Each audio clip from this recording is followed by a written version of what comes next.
All right. Well, I want to welcome everybody. This is the Fort Bend County Law Library Attorney Lecture Series. I want to welcome everybody who's listening to us via and watching us via WebEx. And we also have some people here in the Law Library. This is our Attorney Lecture Series. I'm Jonathan Briggs, the Assistant Law Librarian. And actually, we've done many of these classes going back about 2.5 years. We started these lectures where we bring in local attorneys to speak on topics of substantive law. We've had lawyers speak on probate and estate, guardianship, family law, various criminal law issues. We've also had attorneys come in and give lectures on things more geared towards attorneys and their practice, law practice management, marketing, and so forth, technology. We started these classes in person back in 2019, and of course in 2020 things changed with COVID, and we've been doing these in all of our other programming via Zoom and WebEx. And so now this is kind of our first foray back into in-person programming, where we have some people here in person, and then we have folks on WebEx as well. So I wanted to welcome everybody and thank you for attending. We are privileged to have Cynthia Rendon presenting for us. She is now a local attorney with offices here in Fort Bend County. She's been in practice for well over 20 years. She practices in personal injury and family law. And when we were thinking up topics and speakers to come, for our 2022 Attorney Lecture Series, and we thought of the topic of depositions from the civil side of things. And the first person I thought of was Cindy. Just knowing her reputation, her quality of work. She's a lawyer who comes here and utilizes our resources at the law library regularly. So I've worked with Cindy for a while at the same firm about 20 years ago. So I know her both as a colleague and know her reputation for excellent work and advocacy here in Fort Bend County and all around Texas. So it's with great pleasure we have Cynthia Rendon here to present on taking, defending, and being a party to a deposition. Thank you, Cindy. Thank you.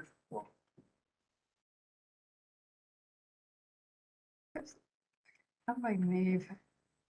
Hi, everyone. I'm Cindy Rendon, and if you have any troubles with the PowerPoint, I can't see anybody, so you can email me, and I'm happy to email you the hard copy as well. I'm here to talk about taking, defending, and being a party to a deposition. I love depositions. Like John said, I've been practicing for over 20 years, since 1998. I started my legal career representing Bridgestone, Firestone, Cooper Tires, and their rollover litigation, and representing some of the pharmaceutical companies in their products liabilities, pharmaceutical litigation, and representing hospitals, doctors in medical malpractice, personal injury cases. Then in 2010, I got tired of representing companies and decided I wanted to represent people, because you can have a personal relationship with the person and really feel like you're making a difference in their lives. So since 2010, I've been practicing family law and plaintiff's personal injury. So I have a lot of experience in taking depositions, defending depositions, zero experience being a party to a deposition, but I can, it's not that much different from taking or defending. So let's get started, and I'll try to leave some time at the end for any questions. I don't know if this is set up for that, but Yeah, we can unmute. Okay. All right, so just the basics, the time limit, each side, and so it's not party, it is side. So sometimes you could have multiple parties. If their interests are aligned, then they're going to be considered the same side. So each side gets up to 50 hours to take depositions of the parties, any party witnesses. So a party witness, for instance, would be if you sued a corporation and their employees, or Apex deposition, a corporate rep deposition, that would be considered a party witness, and expert witnesses. And so expert witnesses are individuals who have been retained specifically by a party to testify on their behalf. So each side gets up to 50 hours to take these oral depositions. The 50-hour time limit does not include fact witnesses. So for instance, if there's an eyewitness to an auto accident, that person's not subject to this 50-hour time limit. So it's really only witnesses that are under a party or a side's control that fall under this 50-hour time limit. With that said, there's always carve-outs. And so if a party has designated more than 2 expert witnesses, you get more time You get an additional 6 hours for each additional expert who's been designated. And in some of these larger cases, you may have, 10 experts. If you hit for auto products liability case, we'll have the medical experts, we'll have a bio dynamics experts, you'll have the tread separation, the experts who can address various aspects of the case. So in those type of larger cases, the Texas Rules of Civil Procedure have given parties more leeway so that they can properly develop their case, take the depositions. So a big change and this is, I say it's a big change, it's been around for years now, but it's that each witness can only be deposed for a total of 6 hours. When I first started practicing back in 1998, there was not this time limit, and it was not unheard of to hear of witnesses being deposed over multiple days. And it was kind of called, beating down the witness, because eventually the witness gets tired and just starts agreeing to whatever's being asked. The Texas Rules of Civil Procedure were revised, and the legislature, in its wisdom, said, you know what, we're going to let you beat up on a witness for 6 hours. To ask all your questions in those 6 hours. And that's both your direct examination, cross-examination, any redirect examination must be done within that 6 hours. So now what that doesn't mean is you don't start your clock and you take a break, you go talk to your attorney, you go to lunch, the clock isn't still ticking, the clock stops. So breaks, lunches, again, talking to your attorney, going to get some water, stretching your legs, those do not count towards the 6 hours. With that said, there have been depositions where if it's a break, it's not a scheduled break. The witness says, you know what, I just need to stretch my legs or I need to go to the bathroom. If the other attorney doesn't agree to take a break, then they're still on the record. So there has to be an agreement for the break. So if you're still on the record, because, let's strategically, they want to run down the clock, then, just understand that there has to be an agreement for the break. Or you're still considered on the record and the clock is still ticking. So those are the basics. Going down, who is being deposed? And so we kind of talked about that. Are you the party? Are you a party witness? A party witness, again, is somebody who is under the control of a party. When I was doing medical malpractice, a lot of times, and I did the defense side, the hospital would be sued, and the nurses are employees of the hospitals, or they may be an independent contractor in the hospital. But as the hospital attorney, we would prepare and present the hospital employees, independent contractors, for their deposition. So the deposition notices for that witness would always come through our office. We would coordinate with that witness. So plaintiff's counsel in those situations would not be able to reach out directly and call the nurse. We held them under our umbrella as an employee of the hospital. So when we say party or party witness, that's what we're talking about. A fact witness is obviously a non-party, and they're also not under control of a party. So a fact witness, if you had an auto accident, the person who was on the corner and saw the auto accident and called the police, that would be a fact witness. That person, either attorney, either side, plaintiff or defense, can reach out to that witness and talk to them, take their deposition, notice their deposition, and make arrangements for them to appear. And obviously, expert witnesses are people who have actually been retained, hired by a side. And those always go through the attorney who retained them, who hired them. So how will the deposition be taken? Since I've gone out on my own, I have learned how to try a case on a shoestring. And, when I was working at a law firm, obviously when you're working for, multi-billion-dollar companies, cost is no factor. And so when we took depositions, we had a videographer, we had the court reporter, we did, all the bells and whistles, did it in real time, where you could see the court reporter's transcript and the little time markings. I mean, it's super fancy. So some of the tips I'm going to give you are for trying a case on a shoestring. And one of the things that I love to do is just videotape only depositions, just like Zoom with what we have right now. And it's super cheap. You just, you can have a Zoom account for a month, or you can set, month to month and cancel it, or, however long you need that. Zoom will record it just like we're doing right now. We're recording this presentation. Zoom acts as the videographer. So the only thing, if you're going to do a Zoom deposition, is you need to have somebody swear in the witness. I've seen some attorneys, if they're a notary, they can swear in the witness. They qualify under the law as somebody who is authorized to give an oath. So when I say swear in, we have some pro se. Are you an attorney, ma'am, or? Yes, I'm in the same. I have one question. No, we're not going, we're gonna hold questions till the end. Okay, so as long as, so you either have a notary, and there's mobile notaries, that you can make arrangements with to come to your office or come to the location where the deposition's being taken. I personally use my paralegal, and I just have her come in, swear in the witness, and then leave. And then we're just doing it via Zoom. And so it's been very convenient. It keeps the costs down. I do not hire a court reporter when I'm doing just video only. And if I need to have and this is usually for a discovery deposition, because I'm just trying to get information. And either for mediation or for a hearing, or, just trying to get the information that I can follow up on later with written discovery requests. So if I need a transcript, I found a company called Rev Transcription. They have and I have the link in here. Their rates are fantastic, very reasonable.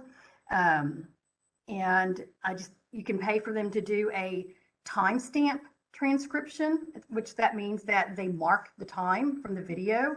I just send them the Zoom. I upload the Zoom to their website, and again, 24-hour turnaround time. I've not had any issues with them. If you look at their website, there's tons of other large companies who use them, who obviously have either been compensated or uncompensated, allow them to advertise on their website. So, it's a reputable company. I've used them if I needed a transcription of the video. So I would have the video for court for a hearing, and then the transcript to make it easier for the judge to follow along. Huge advocate of video depots, either by themselves or with a court reporter, because there's a lot of things when you're looking at the plain page of your transcript that don't get translated. If a witness is rolling their eyes, you're not going to see that on your transcript. If a witness is taking an inordinate amount of time to answer a question, that's not going to show up on the transcript. All the transcript is going to say, please state your name. My name is John. It's not going to say, please state your name, and then there's 5 minutes that pass before the witness states their name. This can be important on, just depending on the type of question. Can you tell me, were you speeding? And if there's an inordinate amount of time, or the witness turns and immediately looks at their attorney, these are things that you're not going to catch on the written paper. So huge advocate of, if it's in your client's budget, to always take it videoed. When I started off in my career, all of our depositions were always videotaped, and we had the court reporter there typing it down. I don't, depending on your client's fee tolerance, that may not be an option. So one way that I've learned to control costs is just do video only. And sometimes you don't even have to hire a professional videographer. I've been in some depositions on the plain personal injury side where the attorney just has their own video tape, a video recorder. They set it up, hit play, and they start the recording. So, this is a nice, nice, effective, inexpensive way to help control costs and get the discovery that you need for your client. A lot of times I use it more for fact witness depositions. In my family law cases, I will, depose the other side, tell me all the good things about the other parent, extreme questions that they're not going to have their attorney there to prepare or revise the answer for them. So you're getting them a more authentic answer from that witness.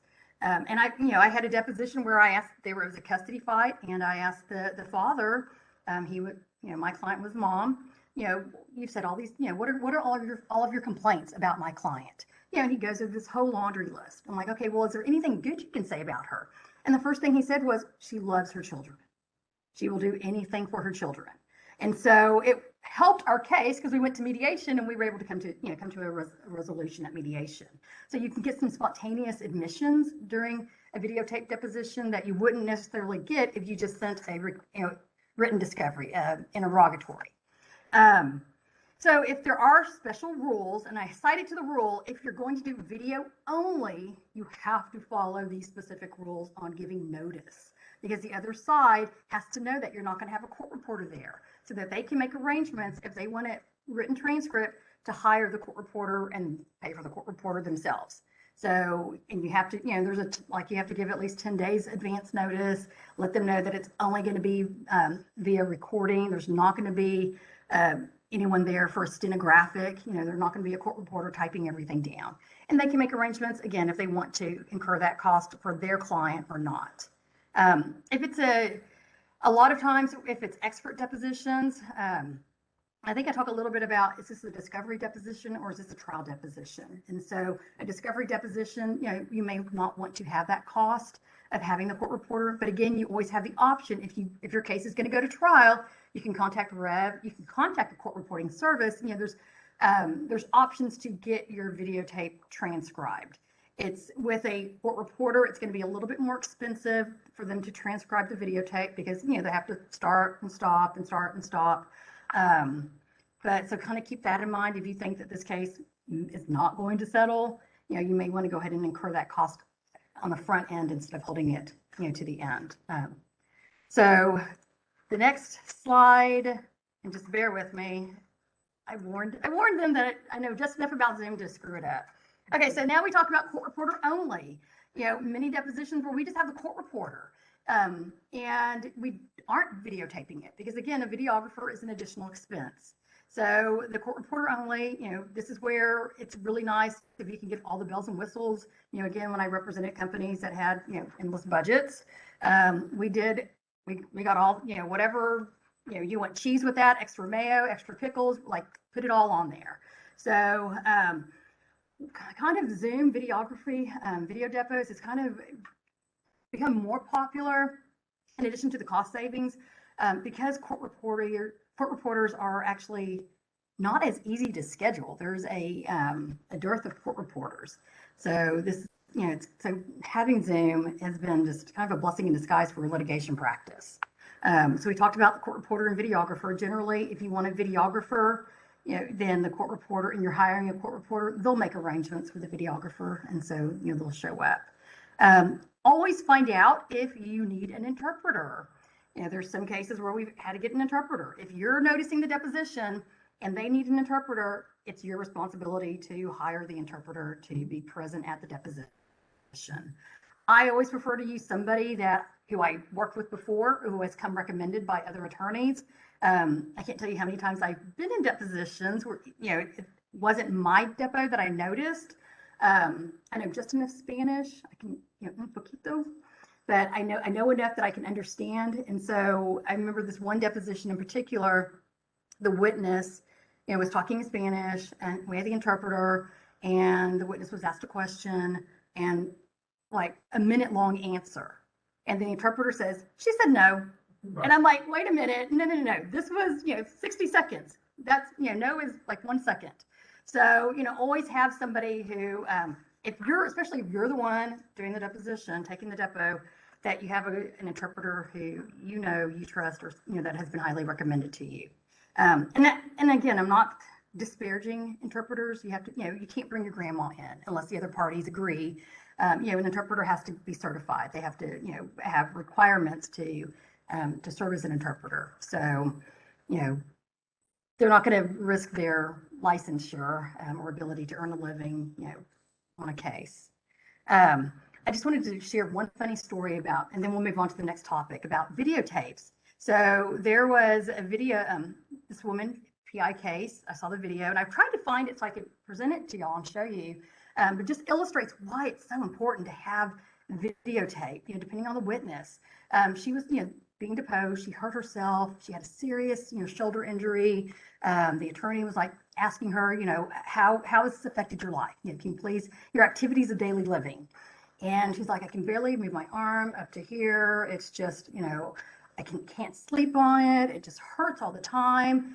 And then in the middle of her answering her question, her phone goes off and her purse is on the bag next to her. She reaches back, picks her phone up, her purse, digs her phone out, and the attorney's face, it just drops. And, and my face dropped, and I'm watching it. And so, but that is like kind of, what I say, why videotape is so awesome to have, because that would not have translated well on paper. And I don't even know that the court reporter probably would have said, parentheses, phone rings, close parentheses. You wouldn't have had the whole narrative of, and the witness, reached back and grabbed her purse, and none of that would have been on a cold, clean, four sides of paper. So again, if you don't know by now, huge advocate of taking video.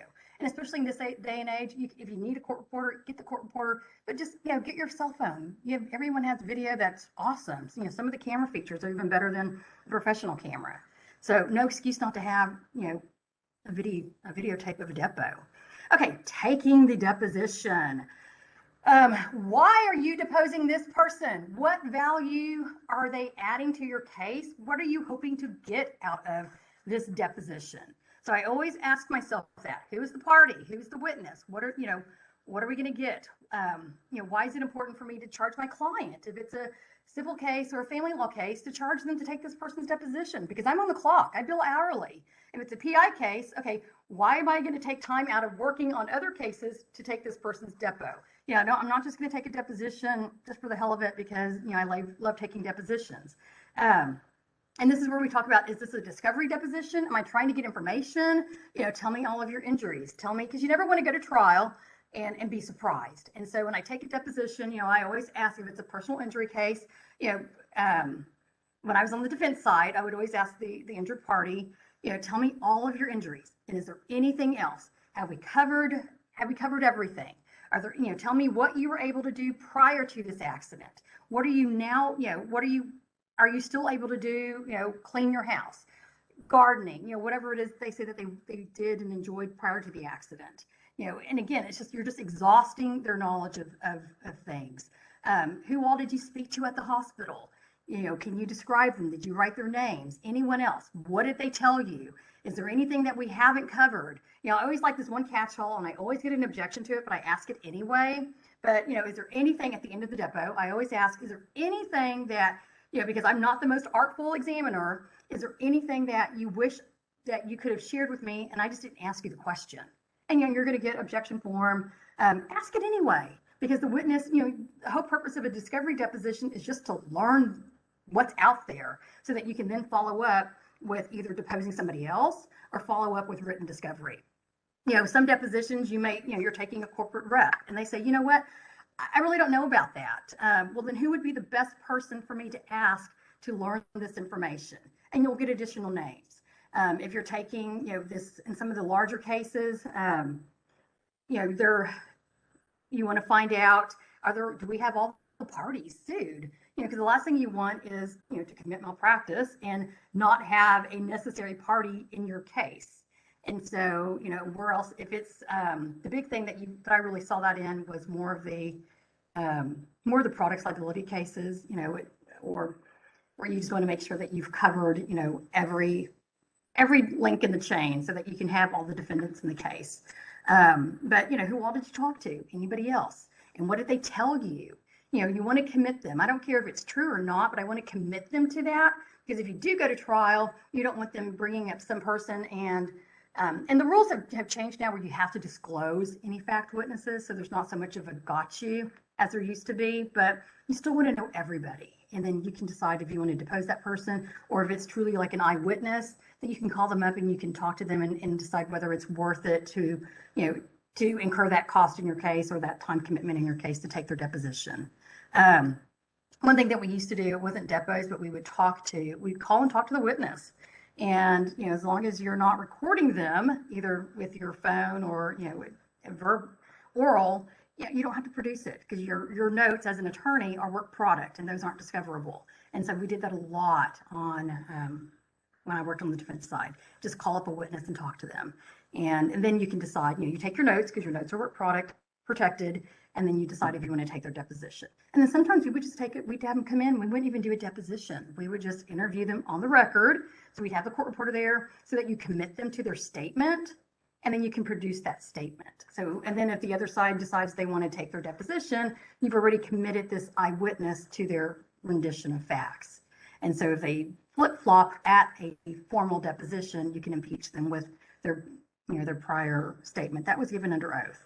So it's not a deposition, but it's just something that I learned as a baby attorney that we would do in some of the firms. Okay, so general advice, always know the key aspects of your case, even if it's a fact witness, and especially if it's a party, if it's an expert. I typically, when I do my depo outlines, I bullet point the questions. If it's an expert, it is not unusual for me to write out verbatim what I want to get out of that expert. So that you can either plug, copy and paste that into a summary judgment motion, or, be able to impeach them on at trial or in a hearing. So if it's if it's the, standard of care question and you want it phrased because you're trying to elicit a specific answer, yes or no, then, I will write it out verbatim and read it verbatim, because guess what? The videotape's not on me. The videographer's not looking at me. It's even when you're doing Zoom and it's being recorded, it's recording the speaker, their face. And so nobody's looking at me reading my question verbatim. They're just hearing this very eloquently stated question to the witness. So if it's a question that is very important to your case, that, that's something that you feel goes to the heart of your case, write it out verbatim so that you don't mess it up and, ad lib. Otherwise, I ad lib like crazy during depots. I'll write out my bullet points, like, here's what I want to get out of this witness. Like the custody case I took where the dad was like, she's a great mom, she loves her kids. I wrote out, like, these are the admissions I want to try to get from him. And so I always have that as a reminder on my cover sheet. For a divorce, what's the date of marriage, kids, their dates of birth, ages, just general background info. If it's a breach of contract case, what am I trying to get out of this witness? And so on my cover sheet for my outline, I'll have, like, here's the operative contract. This is what's at issue. These are the parties, so that I can always flip to that. And what are the elements of a breach of contract? I mean, just, because you always want to keep that in mind, whether it's a trial deposition or a discovery deposition. A trial deposition is something you're deposing. Typically, you see those with, if it's a fact witness that you may not be able to locate, you're going to want to take their deposition, videotape, at least videotape. And, again, when I worked on the defense side, we always did everything, all the bells and whistles. But you would want to, ask your questions very succinctly, because you're going to just play this video back to the jury. Experts charge a lot more to come to trial. And if they're going to be deposed, you might as well take it as a trial depo and get your questions out through, during that deposition process. Experts are typically videotaped, again, because the cost to go to trial can sometimes be, $10,000 plus per day, plus their hotel and, travel expenses. And so it can get pretty expensive. So most of the time we would take our expert depos videotape, with the idea that this is the trial deposition. I'm going to ask my standard of care questions. And those are the ones where I would be very specific and looking at my paper, reading it out verbatim, so that knowing that I'm just going to play this back for a jury. So trial deposition, discovery deposition, two different approaches on how you prepare. Obviously a trial deposition, because it's something that you are taking at with the specific intent. From the minute you ask to state your name for the record, this is going to be played for a jury. You don't want to make a lot of small talk that gets played. You want to just keep it business. With a discovery depo, and we'll get into, like, prepping your witness, but it's more like a conversation. And, I'll get all folksy and talk to the witness, help them feel comfortable. And you get a lot of, my philosophy in practicing law and life in general is you get more bees with honey. And so I'm super nice and friendly, and the witness wants to be helpful. People want to help. In general, people want to help. And if you are friendly and open, they're going to want to just volunteer information, or, just start running at the mouth. And, you don't have to write everything down, because, again, it's either being videotaped or you have a court reporter there typing it down.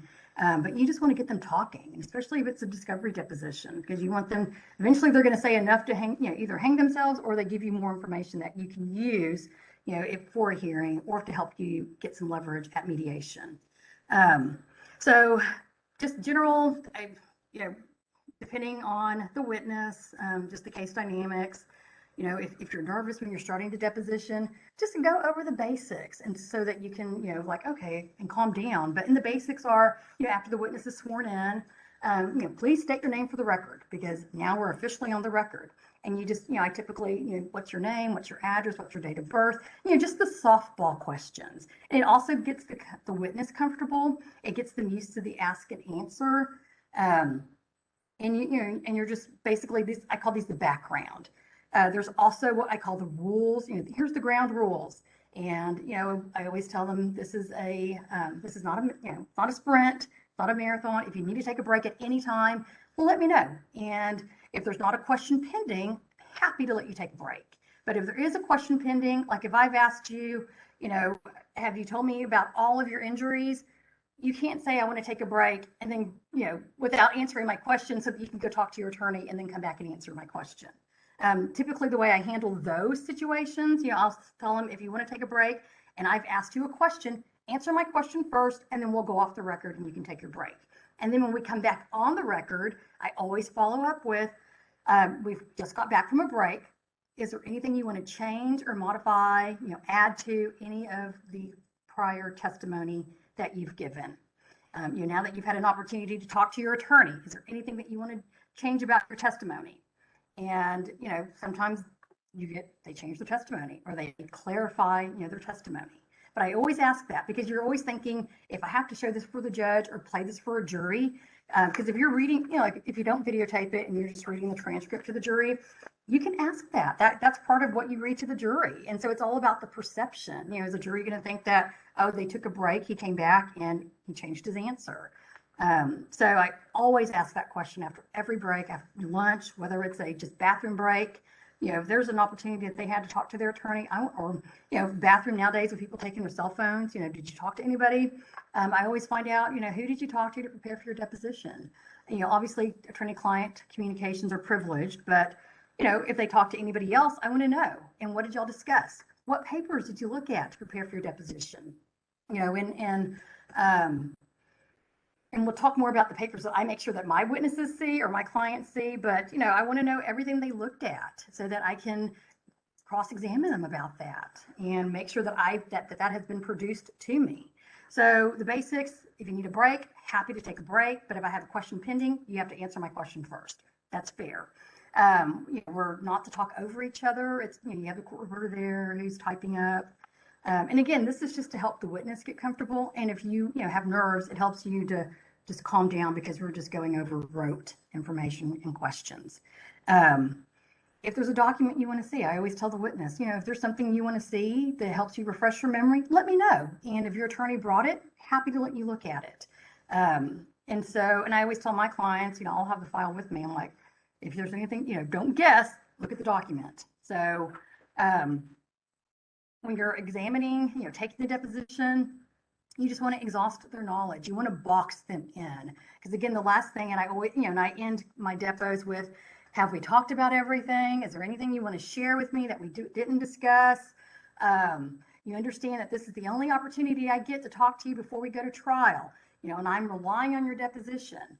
Do you understand that? And you get their concessions like, yes, I understand that. Yes, I've told you everything. So that if you get to trial and now they've had time to woodshed with their attorney more, or they want to change their testimony, you can go back and you can impeach them with their deposition. Where you say, remember, we spoke on this day and you were under oath and you understood that your testimony today was the same as it would be if we were sitting in this courtroom. Do you recall that? Yes. And do you recall that I asked you, is there any other complaints? And you said no. And I said, we've gone over everything. And you said, yes, we've gone over everything. And now we're sitting here today, 10 months later, and suddenly you're bringing up this whole new complaint. Is that correct? And so it's just to impeach them, and you show the judge or show the jury, however your case is being tried. But I always ask those questions. Have you told me everybody that you've talked to? If it's a hospital case, every nurse, anybody, who talked to you about this, have you, produced all the documents? Any journals, any calendars? Because it's all about, for a discovery deposition, you just want to avoid being surprised at trial. And you ask them those questions.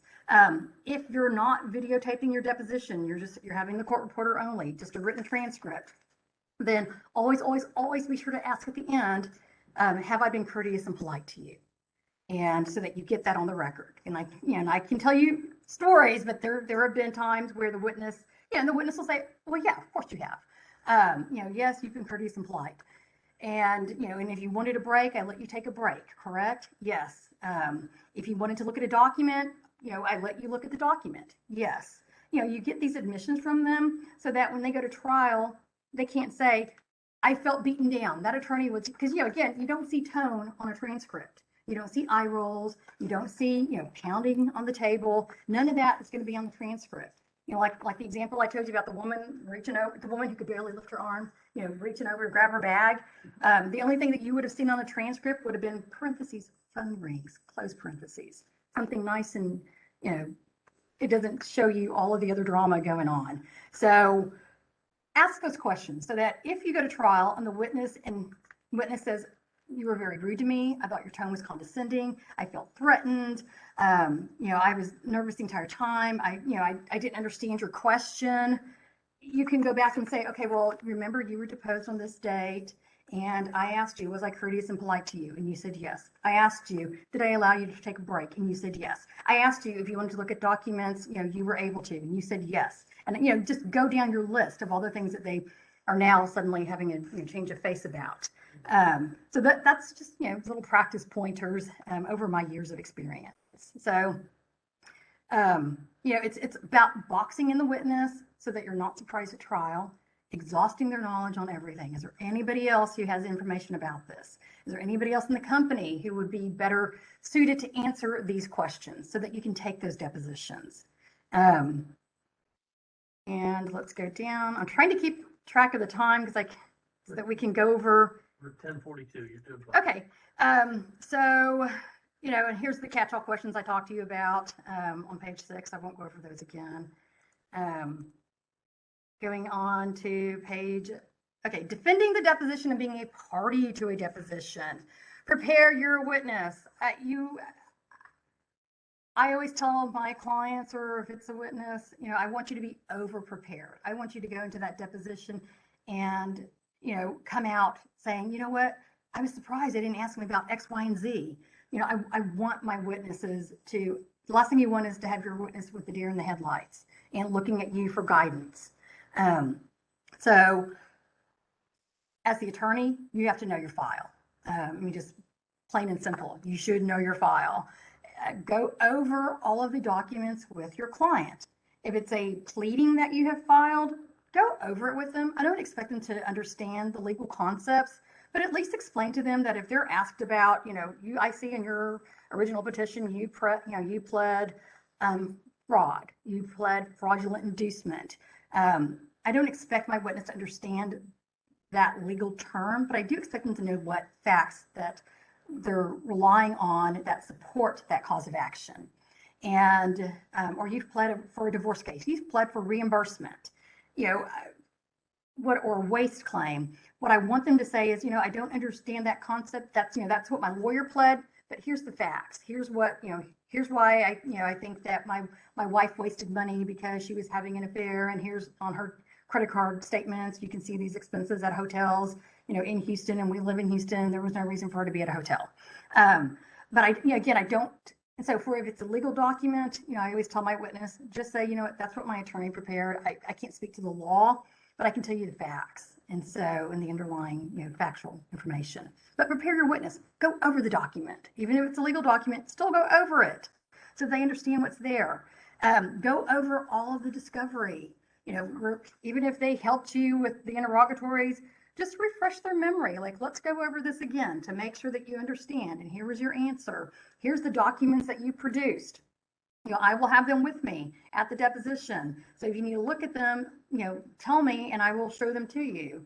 I don't want you guessing about something if it's, it's especially like if you're talking like a breach of contract case where you have damages, I don't want you to sit there and guess about what the damages are. If you know the number, let's look, it'll be on this document. Okay, let me get that for you, because you can't count on the other attorney to have documents with them.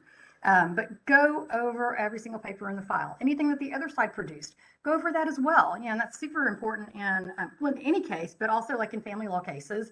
If the other side produced all these text messages or calendar or their journal of what they pretend their communications were, go over that with your client so that they're not when it's shown to them, you don't want them to see it for the first time at their deposition. You want them to already know that so that they can be prepared on how to intellectually and coherently respond to that. And again, not look like a deer in headlights. So big star, tell the truth at all times. You do not, and that's what I tell every witness. I can deal with bad facts. We can massage the facts, the bad facts, and present it in a way that, compelling for the judge, but I can't do anything if you just flat out lie. And then if a witness tells you they're going to lie about something, you can't present them as a witness anyway, and you should be withdrawing from the case. But tell the truth. You're not going to get, the facts are what they are. Bad facts are what they are. That's why you do the discovery, you get the information, you go to mediation, you try to reach, an agreement. But don't lie, because if you lie, that's 100 times worse for your case. And you can't remember your lie. And what that phrase, what a tangled web we weave when first we practice to deceive. Do not lie in your case, because you could have had something that you think is a bad fact, and now you've lied and you've just blown your case up. So a few guidelines. I actually read this paper when there was like 110 rules for a deposition. I'm like, okay, that's way too many. So I whittled it down. Here's a few guidelines. Everything, just kind of take what helps you and discard the rest. Again, number one, review all documents, pleadings, discovery responses. The witness can refresh their recollection. So if they need to look at something, I always tell them, do not guess. And if you're going to guess, say, I'm just guessing. Don't just come out with an answer and sound authoritative. If it's a guess, make sure it's clear on the record. This is a guess. This is my best guesstimate. So, unless I can look at XYZ document, I'm just going to have to guess on that, or I'm going to speculate. But make sure that you're speculating or guessing, so that if by the time you go to trial, you've actually looked at the document, and you're like, oh yeah, I was like completely off base. You've already prepared on the record that this was just a guesstimate. I'd have to actually see the document if you wanted me to give you a more accurate response, but here's my best guesstimate. So answer the question concisely. If it's my witness, I tell them, some of the questions that I'll illustrate to them as to, this is what I mean by yes and no. Like, do you know the time? That's super easy. Your answer should be, yes, I know the time. No, I don't know the time. But again, this goes back to people want to be helpful. And so, if you ask a witness, do you know the time? And they're like, oh yeah, it's 10:48. Okay, you've answered more than my question. And so I always tell them, listen to the question. Listen to what's being asked. If you start volunteering information, start running at the mouth, guess what? Your deposition that could have been done in an hour is going to take all 6 hours. Listen to the question. If it's the other side, maybe doing a discovery depo where they're just they're educating themselves about the case. A lot on my medical negligence cases, on any of the products cases, if it's clear that when the other side didn't really know the medicine, or they didn't know, and you see it more with the experts, but they don't know the medicine, or they don't know the ins and outs of a product's liability case. And so they're just talking to the expert and they're learning the case during the deposition. So I'm always like, listen to the question. Just answer the question, yes or no. Don't volunteer information unless it helps you. Otherwise, don't volunteer information. Or witness my clients who have been sued. You're never going to convince the other side that they should just dismiss their lawsuit and you were in the right, and you're Mother Teresa or you're the Pope. You can do no wrong. My client was wrong. We shouldn't have sued you. What can I do to let me buy you lunch? They're not going to dismiss their case. You're not going to convince them that their case has no merit. So your goal is just to answer the questions and rely on the attorney, rely on your attorney to prepare your defense for you. So, answer the question, listen. If I object, pause. Don't continue talking until I tell you it's okay to talk. And we'll go over objections. I have that at the very end. So let's see, number 5, don't allow a short answer to create a misleading impression. So this is where I said, if for a med mal case, you're asked, so you didn't order a CT scan, did you? The answer, if you said no, you can qualify that, if it's the doctor, no, I didn't, because it wasn't indicated, because it wasn't medically necessary, because I had an MRI, which is more sensitive than a CT scan. So, if it's going to create a misleading impression, then go ahead and volunteer additional information, but don't just volunteer just for the sake of volunteering. And it's a fine, and that's a fine line to say that, but that's why it's also important to know your file, know the records. If you're asked about a document, and I always tell my witnesses this, if you're asked about a document that has not been produced, you know, because I've done this in depositions, and I say, okay, well, will you go back and find that document and give it to your attorney to give to me? You know, and again, people naturally want to help. And so the witness is like, yeah, of course I'll do that. I always tell my clients, no. And then the attorney should speak up and say, you know what? I need to look at the document because it may be privileged and I may not want to produce it to you. And so if that's the case, then I'm going to object. I don't want my client agreeing to produce the whole file of documents that either are not relevant or that I feel are privileged documents. And so I always prep my client. Something like that, I don't necessarily want to bog them down. And so I would just know to object and say, you know what, that request needs to come to me as the attorney, not to my client. If there's any additional documents that I feel are relevant and discoverable, I will produce them. Or, you know, discoverable, because even documents that aren't relevant are still discoverable. And it's whether they're admissible is the issue for trial. If you don't understand the question, ask. What I do is I'll tell my clients or tell the witness, ask them to rephrase the question, not just to repeat it. You know, you don't want because if you didn't understand the question, or if I think there's something fishy about the question, or it's like a standard of care question that I'm like, please be careful. You know, I'll object just so they know, like, okay, I need to pay attention to this question. You want the question rephrased as the witness. You don't want the court reporter just to go back and restate the exact same question verbatim that your attorney has objected to.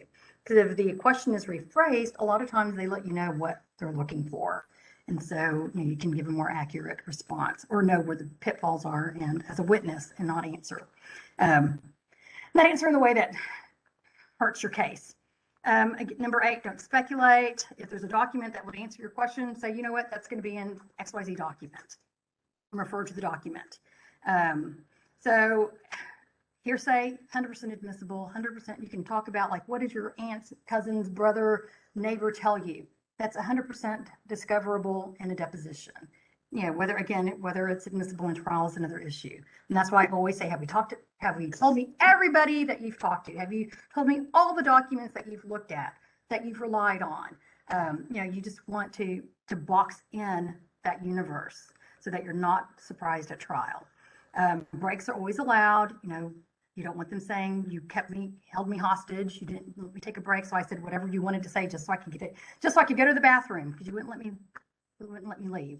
I'm always, if there's a question pending, answer my question and then we can take a break. So now we're going to come down to deposition objections. So this is where, you know, there are only 3 objections allowed during a deposition, and that is objection leading. So, you know, if it's your client, you can't lead. If it's a cross-examination, you know, the other party, you're deposing them, you can lead all you want. Objection leading, objection form. And I gave some examples of some form objections. You know, calls for speculation, best evidence, you know, look at the document, calls for a narrative answer, you know, you want it. And a lot of times the attorney doesn't want a narrative answer because they don't want their client running at the mouth and sharing more. You know, they want you to dig that information out. It's vague, it's compound. You know, the example I always learned was, when did you stop beating your wife? You know, objection form. That's assuming facts not in evidence. That's compound. The Texas legislature, you know, years ago amended, used to have what we call speaking objections, where you could tell your witness basically how to answer. You know, object, you know, that question is harassing. That question is asking him to speculate. How in the world is he going to know that? And if you have a savvy witness, they're going to be like, oh, I don't know. Or, you know, you're asking that my witness, you know, that question, you know, whatever it is, you're telling your witness how to answer it. So now the courts have said, you know, the legislature said, you know what, all you can say is objection form. The only time you can give a talking objection to kind of help your witness is if the other side says, what's the basis for that objection? I rarely get the other side to say that, because especially in a discovery depo, because they don't care. We're just learning information. But if they say, what's the basis for your objection? Then that's when you can, you know, prep your witness and do your talking objection and say it's misleading. You're assuming facts not in evidence. My client never testified to that. In fact, the evidence shows the exact opposite, and, you know, and your client then knows how to answer the question. Objection non-responsive. So you have objection leading, objection form, objection non-responsive. And those are the only three allowed objections in a deposition. And then the only time you can do a talking objection is if the other side says, what's the basis of your form objection? So otherwise, if you do a talking objection, then technically under the rules, you have waived your objection. So you never waive any substantive objections. You're never waiving hearsay. You can always, that's something that you say for trial because that goes to the admissibility of the evidence. So anything that's a substantive objection, you don't have to make during the deposition. You can make that at the, when you're doing your depo cuts for court. So I saved a little bit of time. I don't know how to, if anybody has questions, John's going to come back over here and he's going to open it up so that I can hear your question. Let's start with any questions for our online participants. Hold on 1 second.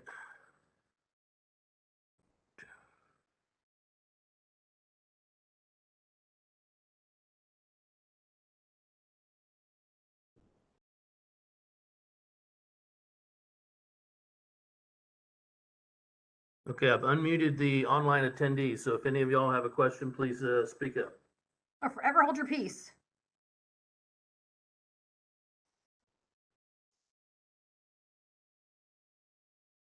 Okay, I guess we have no questions. So, Good. Great presentation. but no, we were doing on the Zoom first, and then we'll open it up for the room. You'd have to unmute yourself to, I've allowed y'all to unmute, so if anybody has a question, go for it, and then we're gonna open it up in a minute to anybody here in the room. All right, well, how about in the room? Please kind of keep it succinct as possible. We can't talk about your entire case. Okay, I asked special, it's supposed to go, who have the power to hire, for example, before, to hire a reporter, just like you already mentioned this. And for the video record, it's much better than the language is that. And who's supposed to hire? Who do you? I hire you, and if how about if the court or the judge say no? The court reporter? Is that? Yeah, report the video, you say. Yeah, you could hire the court. If you're going to take the deposition, you're noticing the deposition, then you get to choose the court reporter if you're going to have it typed out. There's companies that you can just Google, court reporter, Texas, court reporter, Sugarland, and Can I hire you? oh, I'm not a court reporter. I'm an attorney. Oh, okay, and how likely the court or the judge say no, you're not allowed to have video? You can video. Depending on I shouldn't say never, depending on the circumstances, like if you've exceeded your 50 hours and you want to take some additional, party depo, the other side may say, no, you've already done that. Or if you want to redepose a witness, the other side may say, no, you're not, you've already had your bite at the apple. You're gonna have to get the judge to allow you to take a second deposition of the same witness. So, that would be something that the judge would decide. But typically, if you're still within the discovery period, if you haven't exhausted your 50 hours, then, you can take your deposition. So there are not any law, judge or the court who say no, not allowed. It just depends on the facts. It depends on the specific facts. But in general, if the discovery period is still open, Yeah.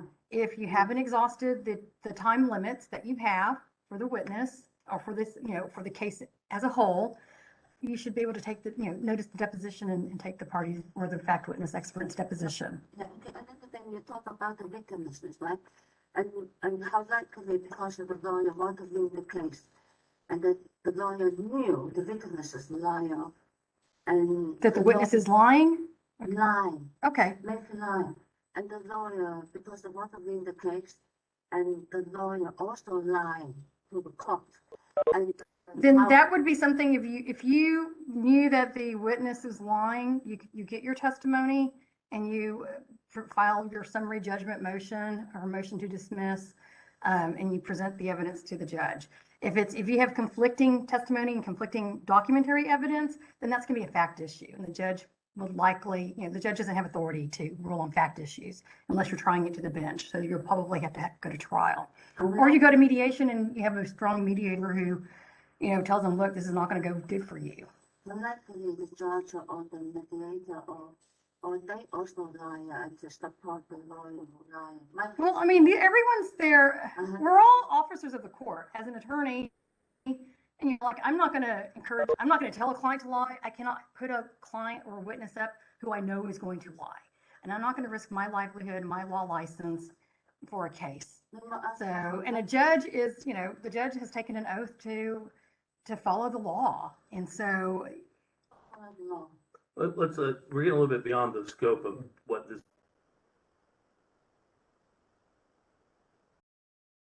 Give seal the information to those who are online so that y'all can have it. So get your pens out so I can give you the court's number and the court's title and the date.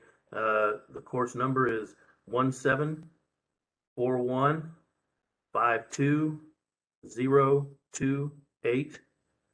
And it's like just on the PowerPoint, taking, defending, and being a party to a deposition on 3/11/2022. Again, that's 174152028.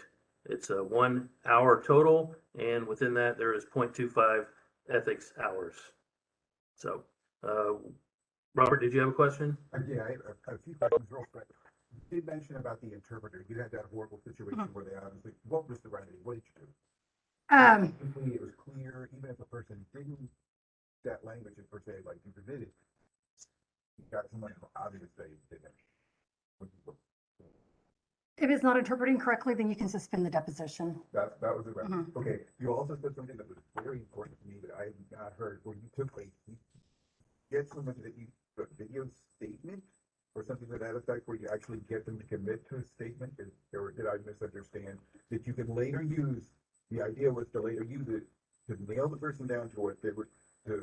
Oh, like if it was important, like a standard of care question, on the questions I consider important to my case theory or what I'm trying to prove, I will write it out verbatim.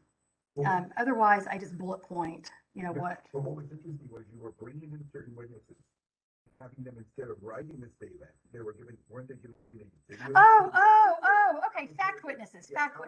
Okay, yes, we did that a lot on our products liability rollover cases. You'd get a fact witness to come in, because it's not a deposition. But we are taking their statement under oath. Okay. And so you would have the court reporter there just giving a witness statement. That's what they're called, a witness statement. Then you have your witness statement. You've committed them to what their testimony would be if they were deposed or at trial. You produce the witness statements under as a disclosure, because those are discoverable, but you're committing the person ahead of time before the other side gets an opportunity to talk to them, or, because I've done witness statements myself pre-suit, and then I produced it as part of either my pre-suit demand, or I have it once I file suit and produce it with my disclosure responses. Are those just court reporter only, or are those video? You can do either, but court reporter, for that purpose, I just court reporter, because you've talked to them ahead of time, and so you know what they're going to say. And then you're, sitting down and saying, okay, your name is, my name is, Mary Smith, and you were a witness, can you tell us why you're here? Well, I was a witness to the auto accident that happened on this date. And can you please tell us what happened? You're not, if you're going to incur that expense of having a court reporter there to type out their witness statement, because it's under oath, you want to know ahead of time what they're going to say. And so a lot of times I will do that, as part of a pre-suit demand. And then And this is interesting to me. If you know procedurally, could the attorney be the notary in that case? And have the person- yeah. I mean, as long as the rules, it's not like an affidavit where, I'm thinking in family law, like if there's a waiver of service, you can't be the attorney in the case, you can't notarize it. Right. And that's the law, that's, in the code. So there is no specific restriction as to, the attorney in the case cannot, administer the oath. All it says is a person authorized to administer the oath. Okay, well, if I have my notary license, I'm authorized. And I've had plenty of depots where the other side, swears in the witness themselves. You notice someone to appear for a deposition. Is the witness going, gee, I can't miss words. is there any compensation, because we know there's compensation Yeah. for a civil witness. Yes, and the key, you are compensating them for their time, you're not paying for their testimony. And so we'd get that a lot with the doctors who are fact witnesses, who are like, you need to pay me $5,000. And that's in the code that you don't have to pay them, their ridiculous amount. And it's not ridiculous, they're losing income by having to come talk. But it's just, depending on which side of the table you're on, and you were paid to be here today, weren't you? No, I was compensated for my time. I wasn't paid. You're not paying me for my testimony. You're compensating me for my time. And compensated for your time, if it's a blue-collar employee, would be what they would be earning hourly, right? I mean, yeah, if you can justify it, you don't want to pay somebody who's making, minimum wage, $200 to come and give this deposition, because it's like, okay, are you really compensating them for their time, or are you paying for their testimony? And the last question I had was the talking objections. Mhm. Can you give me an example of how that's used, for example, in family law cases at all? Let's see, in a family law case, a talking objection would be, I'm trying to think of an objection where I would say, a talking objection would be, that's calls for speculation. You're assuming facts not in evidence. Like if they said, when did you quit? When did you stop beating your wife? Instead of saying just objection form, you would say a talking objection would be, and depending on the question, you might want to waive your objection just because you want to give, the witness, talk to them on how to answer it. So you may not care about just being by the book and saying objection form. You may say, that's assuming objection. You're assuming facts, not in evidence. There's, you're misstating the evidence. That calls for speculation. Just something so that your client's like, oh, well, I've never beat, he's never beat his wife. There's no evidence that he ever laid a hand on her. What should counsel, in your opinion, the other side would ask the question that you're objecting to? What, if anything, should they give their response to that when you make that objection? Okay, so if you make a talking objection and the other side hasn't asked you for the basis of your objection, okay, because otherwise you can do a talking, if you say objection form and the other side says, what's the basis of your objection? You can talk all day long and inform your witness on how to answer. And that's what we call the talking objection. So, but technically, if you care about preserving your objection, you're not supposed to do a talking objection unless you're asked for the basis of that form objection. But if it's in a question that you're like, you know what, I don't want my client to answer this, or I want to make sure we have a clean record. I have been known myself to just say, I don't care if my form objection gets waived. I'm going to do my talking objection. Yeah, because it used to be years ago where they would say, well, objections till trial. Well, that's. Well, I mean, if you do that by agreement, you can do anything by agreement. When you have depositions, or when I was a baby lawyer and they would, my very first depo, no one prepped me for this, where they were like, okay, and by the rules. And I'm like, by the rules. So, be careful what you're agreeing to at the get-go of your depo. And so, I always say, we'll save all except for form, we'll save for trial. So you could do that. That's typical. Yeah, that's pretty standard. Definitely get that on the record before you started. Mhm. Okay, those are my questions. Thank you. Okay, you're welcome. All right, well, go ahead, Mr. Klein. One clarification. If all the attorneys agree and the witness agrees, can the deposition be longer than 6 hours? Yes. You can Yes. do anything by agreement, but you have, Anything I by would get agreement. that on the record that there's an agreement. That it's gonna, be more than 6 hours. Okay, All right, well, hey, we want to thank Cindy for coming in and giving us a great presentation, and I want to thank everybody for attending. And just so you know, in addition to me stating the CLE information, it has been emailed to you all as well. So thank everybody for attending, and we'll see you at the next attorney lecture series. thank you. Have a good day. Thank you. What kind of law are you? It's on the front page of the handout. No, well, on the handout.